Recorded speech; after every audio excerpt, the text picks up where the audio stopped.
Who would tell the story of the children who didn't belong? Whose schools were underfunded because they were raised on the wrong side of town in the wrong homes bearing the mark of a dark skin tone? Who would tell the story of the children who were forgotten while they were still in our faces, the throwaways who never stood a chance in this life race unless they were being chased with a baton, a ball, or a mic in hand?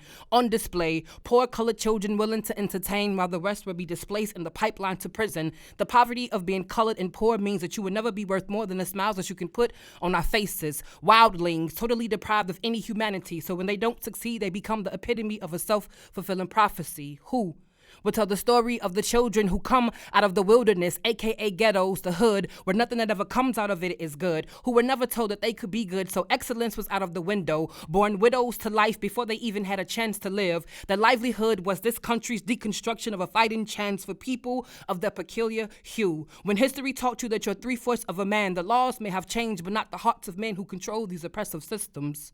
Who will tell the story of my kid, 16, pregnant alone and already a mother to the children of both her parents' homes? Who will tell the story of my kid with a baby and a family history of rape when no one cares how many times their innocence are taken away? Who will tell the story of my kid, not yet a man when all his hope was gone, along with his father, and when no one else bothered to understand the root of his aggression? Colored boy don't get depression. Past forward, colored boy don't get childhood. Colored boy get misunderstood, side stares, clutch purse, feelings hurt, systematic noose to ensure he doesn't allow his rage to come loose, message in the bottleneck of his neighborhood to stay in its place. For to desire more is a disgrace to the crabs in the barrel, never minding the fact that a barrel isn't the crab's natural habitat, but he didn't invent that. So in their attempt to get free, the crabs are blindly reaching up and getting stuck on one another, but nobody tells the story. ADHD, ODD, IEP, every day there's a new disability, but who tells the story of the children deprived of opportunity, all packed in dilapidated school buildings, but no worry because they're already used to neighborhood in ruins. So school is just an extension of that when you're brown and black, and most of your teachers lack any sense of cultural competency, not enough experience yet to qualify to teach on the other side of the city where opportunities and even books flow plentiful.